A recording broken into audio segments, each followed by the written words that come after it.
everybody, Ashley here. I have my friend Nanette with me.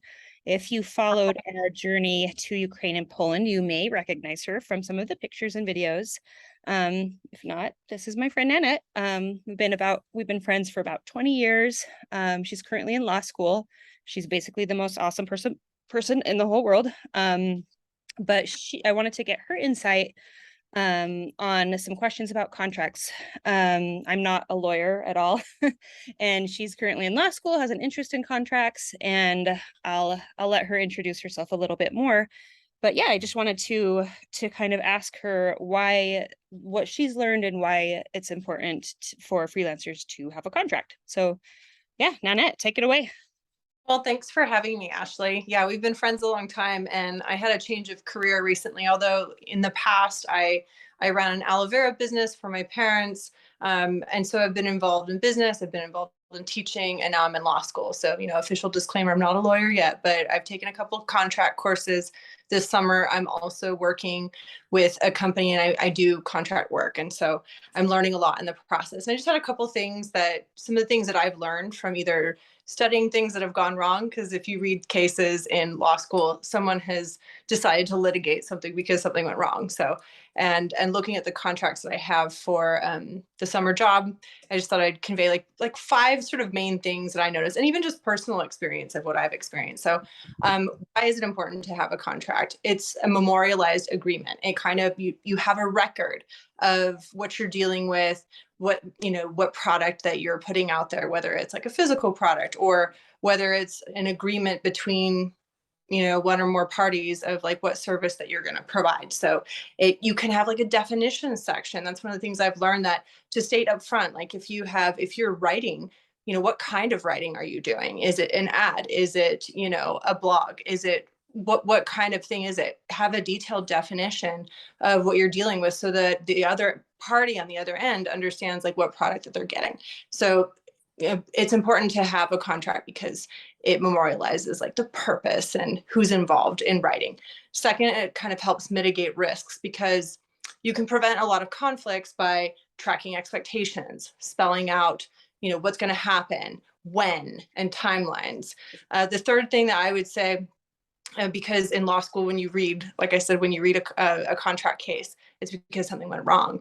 And one of the things that some of our contract professors have talked to us about is they said, there aren't enough times where people think about what happens when something goes wrong.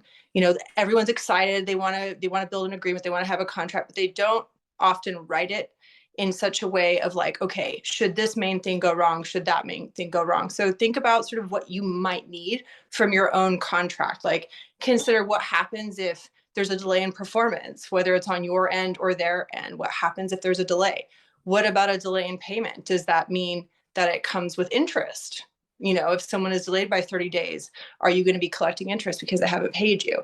And if the person signed up on that, the other party, then they've agreed to that. So it's good to think about like, what's the worst case scenario and build that into the contract. What I've noticed at my summer job is a contract increases efficiency. I would say that's like the fourth thing that I would think about.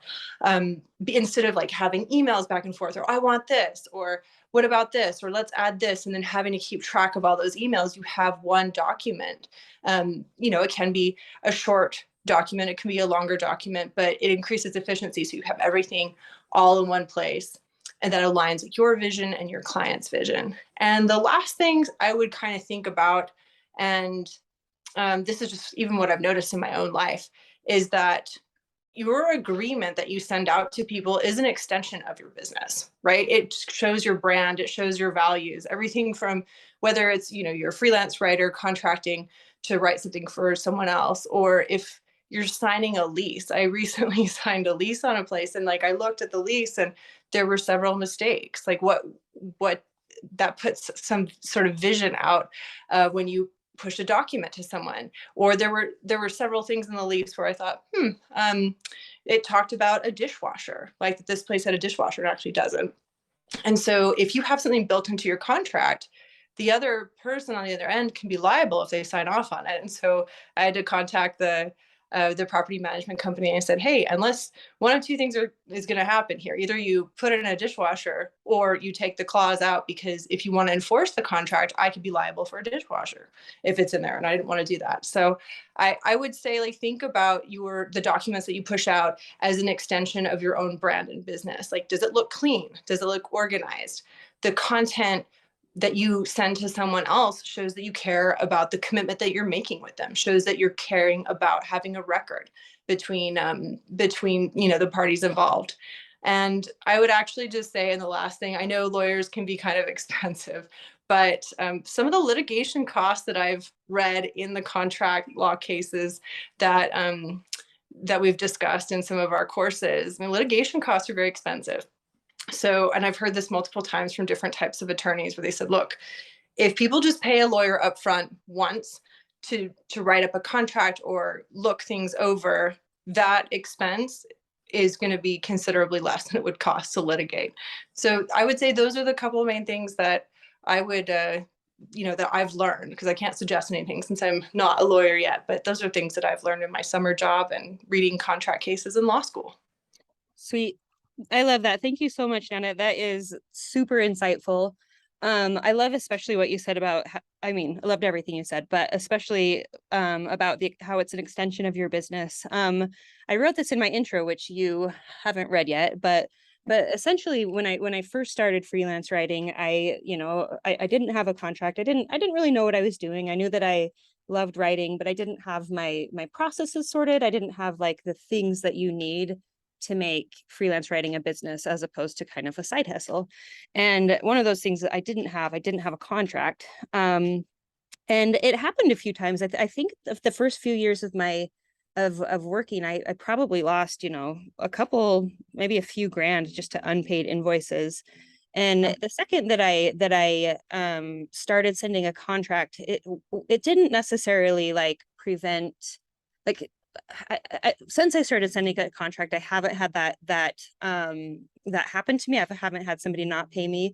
And my theory as to why is because of that, is because I think that it leveled up my business. Yeah. Um, it Yeah. just made it like a lot more professional than it was before. It helped me get clients who understand that this is part of the process, that it helped me, outline the scope of work and to set those expectations of, how much they would pay, what I would deliver, when they would pay, all these different things. And yeah, for me, it really just helped me level up my business and kind of weed out the clients who didn't really have any intention of paying in the first place. Right. So Well, yeah, so I love yeah. what you have to say about that.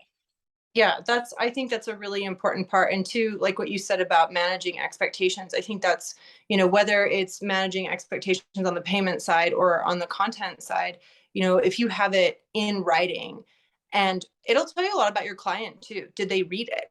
Do they Right. have any suggestions? You can change it, right? You can make some adjustments if you need it. Or if their client's uncomfortable with something or says, hey, I'd like to add in this term, you can alter your contract. But I do agree. I think that people take you and your business a lot more seriously if you're like, okay, here's what we're offering, and these are the terms. Absolutely. Cool, cool. Well, Nana, you are a busy woman, so I am going to let you go, but thank you so much for taking the time out of your day to share your thoughts with us. Absolutely. You're a star. I'm going to stop recording now. Okay.